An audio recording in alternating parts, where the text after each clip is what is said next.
Namaste, everyone. Patricia here. And we are rounding the bend in our series on Lessons in Truth. Just a couple more weeks and we'll be complete here. And it's been really a joy for me to revisit Emilie Cady and enjoy these lessons from a different level of my being and my understanding. So I'm trusting that you are also finding the depth here and also understanding how these lessons in truth can really apply to us in our life today, in our everyday life. It's not just some esoteric teaching that was given a century ago. It's something that we can apply in our everyday life. And today, our focus is on spiritual understanding, which is, it's a really powerful awareness that Emilie Cady is giving us. And later, if you have an opportunity to connect in with Charles Fillmore's classic book on the 12 powers, you take a look at his chapter on understanding. And I think it will even take you a little bit deeper into what Emilie Cady is talking about here. She says a couple of things that are just like really powerful awarenesses, truths. And she says, the first thing she says is, understanding is a spiritual birth. Understanding is a spiritual birth. It's the revelation of God within the heart of man, of woman. Understanding is a spiritual birth. It's the revelation of God within the heart of each one of us. So just to kind of unpack a little bit more about what she's talking about here. She uses another sentence that I'm just pulling these right out of the book, and I put them on the website. I sent them out in our email as well for those of you who might want to just kind of go deeper into this. She says that spiritual understanding is this revelation of truth to our consciousness. So it's really, it's part of the spiritual journey, but it's not the beginning step of the spiritual journey. You know, when we're beginners, when we're beginning the journey, we are understanding these truth principles from the level of the intellect. They're making sense to us. They're appearing to operate as principle in our life. The law of mind action is operating for us. We're beginning to feel that, yes, there is this one powerful presence in our life. It's God the good. Then it's in me, and I'm going, yeah, I'm really getting this. There's this level of understanding that's more about intellectual, conceptual knowing. And what she's talking about is a very different level of understanding, a spiritual understanding. And that this spiritual understanding, it sits on the truth, and it kind of sits on the back of all the teachings that we've learned, the concepts that we hold, the affirmations that we say. But it takes us to a completely different level, because it literally, as she says, it's the revelation that happens for us within our heart. It's a happening is what it is. It's a spiritual happening for us. We can't plot and plan to have spiritual understanding. And that might disappoint some of you. I think when I first read this chapter back in 1992, I probably didn't have a clue what she was talking about, because I was a newbie to metaphysics, a newbie to unity. And I thought, understanding, sure, I get it. Yeah, God the good. God's in me. I see God in me. I can see God in you. The law of mind action, of course, the things I think about come about. I had all that at the level of concept, of the intellect. I could reason it through. But for me, I didn't have it embedded in my being. It wasn't living in my heart. It wasn't my living experience. It hadn't been born in me. It hadn't been born of the spirit into my consciousness as a permanent condition. And that's what she's talking about here. This is a really powerful chapter for us to kind of grok, because she gives us a few tools. You know, she doesn't say, oh, you're beginners, this is the lesson, you'll get it one of those days. She says, well, there are some things that you can do, and this is what I think you should be doing. And many of the things that you need to do, I've already told you in the previous chapters. I've talked to you about affirmations and denials. I've talked to you about the statement of being. I've talked to you about the idea that we live in this I prison, this spiritual bondage, and there's the possibility to move into a different place, out of the land of mortal mind, sense consciousness. There's a different place we can live, which takes us into spiritual principle, takes us into learning about affirmations and denials, learning about faith. We looked at that last week. Faith, that perceiving power of the mind that's linked with the power to literally shape the substance out of the ethers. So all of these are lessons that are taking us up to spiritual understanding, which in my chapter is week 8. And basically what she's saying is this is a journey that Jesus has been leading us on. If we look back on the lessons in the Bible, you know, Jesus was constantly, he was teaching by example, but he was also teaching with precepts that we would hear, you know, the meek shall inherit the earth, for one thing. He was reminding us that part of what we need to do in our spiritual journey is that we have to basically, as Emilie Cady says, we have to cut off the branches of our selfishness. We have to move out of that place of self-centered attention, that it's all about me, my needs, and move into a place of literally a collective consciousness. She doesn't really use that word, but we know what that means right now, where we not only are able to feel what's going on in our own life, but we're able to feel how whatever we think, say, or do impacts the greater whole. And this is part of what happens when the wisdom of spiritual understanding is born in us, is birthed in us. But what she says, we have to take this journey by doing some of the things that Jesus told us that we needed to do. You know, instead of being angry and holding resentments on people, he told us what? We need to be in a place of forgiving. So the practice of that is part of the spiritual journey. And until we get into that ability to be in a place of not judging from the outer, not judging it's mine and not mine, not judging from even a place of right and wrong in the outer, but coming from that place of our spiritual understanding, we will still be in that place of bondage. We will not yet move into what Jesus calls the kingdom of heaven. So being willing to be in a place of forgiveness instead of resentment, being willing to be in a place of love instead of hatred or distrust, being willing to be in a place of humility and surrender and meekness instead of having some sort of puffed up sense that we know it all and we have everything all figured out. Because that again is, that's that ego, that's those branches that are so self-centered attached to us, that she's saying we have to cut that off before we're ready for this new birth of spiritual understanding to unfold within us. She basically says we have to get rid of our anger, or we have to, I'm not going to say get rid of, so anger, jealousy, resentment, fear, all these things that we get gripped by because of our attachment to sense consciousness. She's saying we have to be willing to see it for what it is, which is not the truth.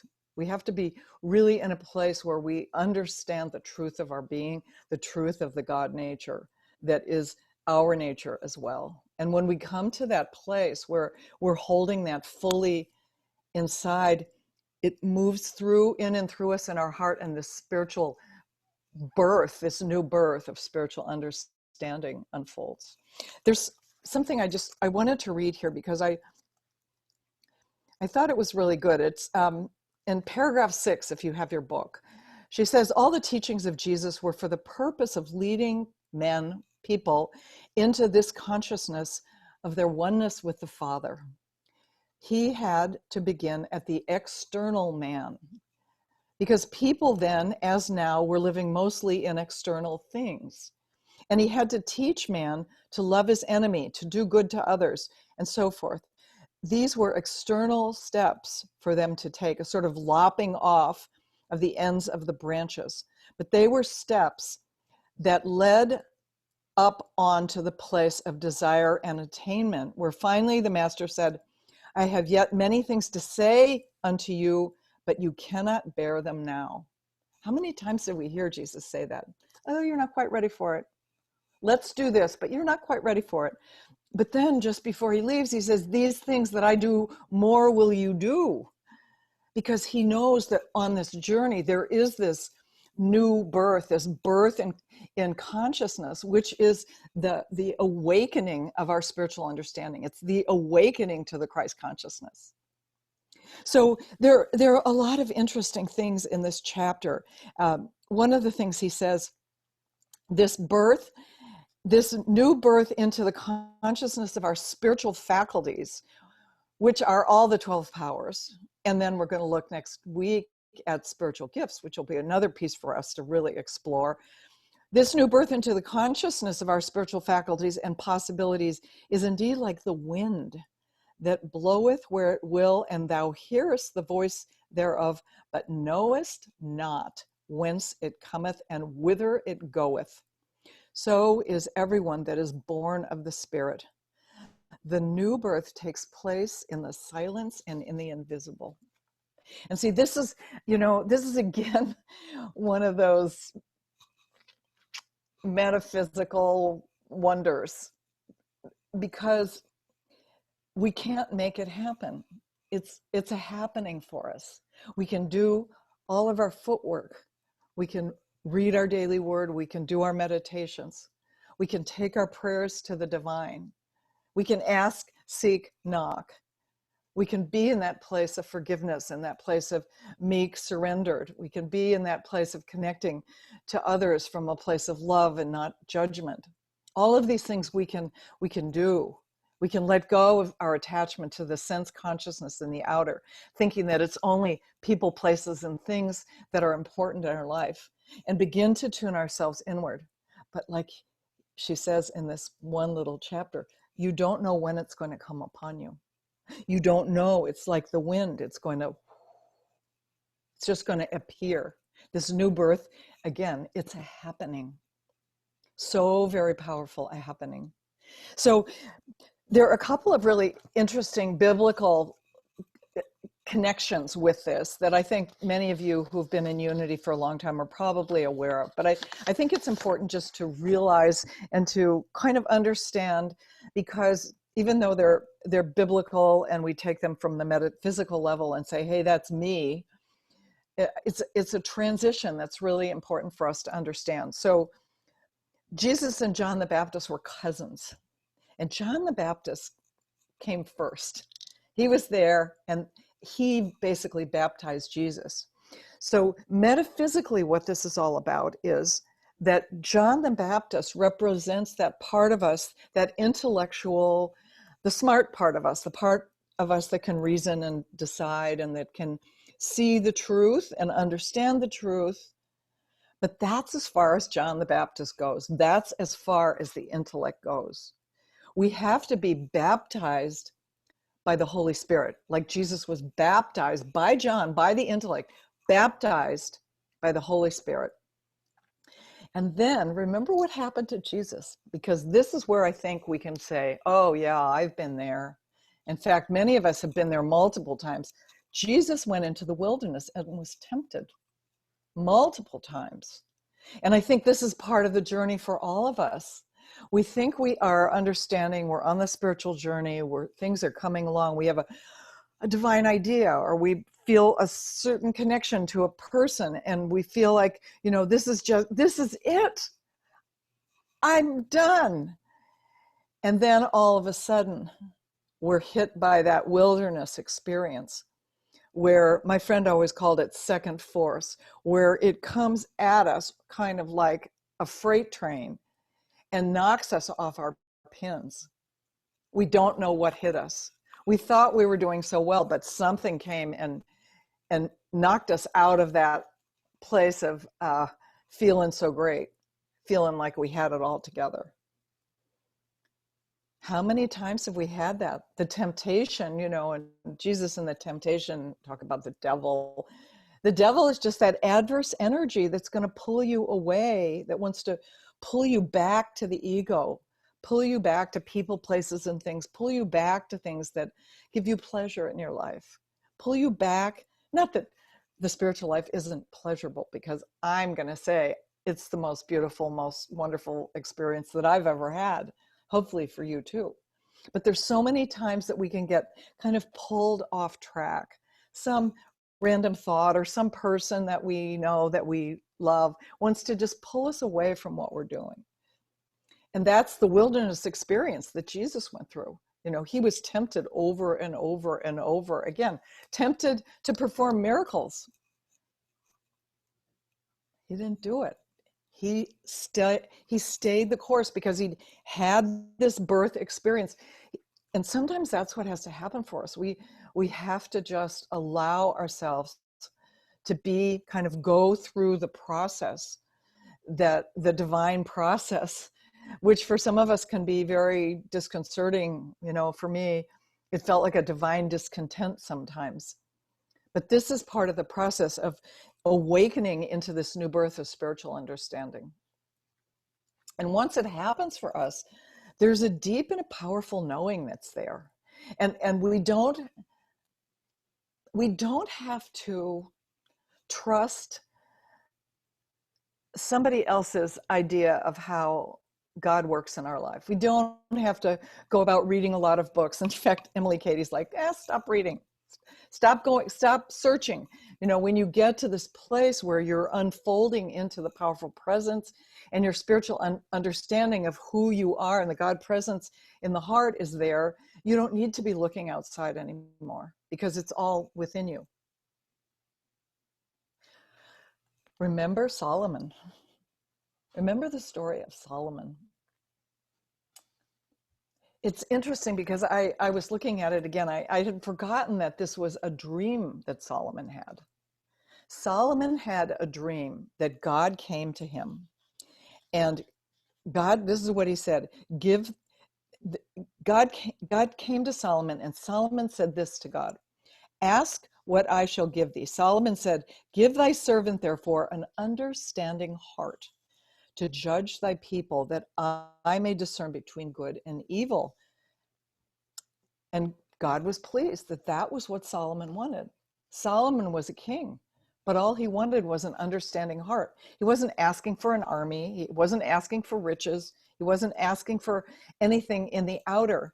He was asking for an understanding heart so that he could be a ruler of his people and have the capacity to judge them rightly. And what did God do? God not only gave him that understanding heart, and we know about that in the story when two women were fighting over a child, and what Solomon had the insight, instead of taking their testimony and why it's hers and why it's not hers, instead of getting that kind of jury evidence from each of the women, he basically said, well, I'll just get a sword. We'll just cut the baby in half. And immediately the real mother said, no, give the baby to this woman. Because clearly she was the mother. She would never want to harm her child. And the other woman was like, yeah, go ahead. So Solomon used his intellect and his understanding heart to resolve this situation, to act as the proper judge of who should get the baby. And what happened then is God gave him mountains of riches. He was a very, very rich king because he carried this understanding heart. In a sense, we can think about spiritual wisdom as the brain of the heart. It's as if whatever you've learned in your intellect has actually come down and settled in the heart. And because the heart is a connector through the power of love, the heart connects us to everything. The faculty of love connects us. It's a connecting power. We are able to understand much more than the intellect could ever carry and give us through the rational mind, because we've combined that wisdom of the mind with the openness of the heart, the brain of the heart. So what is it for you in your life right now? I mean, this is just, I always think it's really wonderful to read Emilie Cady, to read Charles Fillmore, but it's more for me about, what does this mean for me in my life right now? Where are you in your life right now? Have you had this new birth experience in your life? Has the wind blown in and just given you this gift of spiritual understanding? Maybe for some of us, we have a sense of that brain of the heart, the spiritual understanding in certain areas of our life. Like perhaps we are very good in that ability to connect with that inner wisdom and intuition when we're in our work, but we're not so good at it in our close relationships. We allow ourselves to get caught up in the rational mind and arguing and defending ourselves, trying to be right and make somebody else wrong. That's not the wisdom. That's not the understanding, spiritual understanding and the heart wisdom that comes from the brain of the heart. That's this brain trying to analyze and holding on to all those branches that say, I'm really important. My ego needs to be right. So take a look in your life. How do you experience this deep and abiding spiritual understanding? Is it an inner wisdom? Is it an intuition that comes to you? Perhaps like Solomon, you find it showing up in dreams. You get an insight in a dream and then it comes true. So ask yourself, how does it show up for you in your life? Explore it this week. And if you need to, go back to some of the earlier chapters in Lessons in Truth. Bondage or liberty, the statement of being. There's only one presence and one power active in my life, and you and I inherit that presence and power of gracious goodness. Unity 101, Unity Basics, right here in Lessons in Truth. And the teachings around focusing on what we focus on comes about. Thoughts that we think about come about. Looking at what's going on in our consciousness. And perhaps we need a little training with affirmations or denials. Take a look at the chapter on faith again. Again, as I told you last week, that's my very favorite. All of these things, as she says, these lessons are stepping stones. And stepping stone up to spiritual understanding. We're pretty much near the end of this series of lessons. So see if you're on track and where you are, and just be in awareness. In the meantime, look forward to doing a meditation with everyone. And I send you blessings and just feel the activity of the brain of your heart as a new birth of spiritual understanding. Blessings and grace to all of you.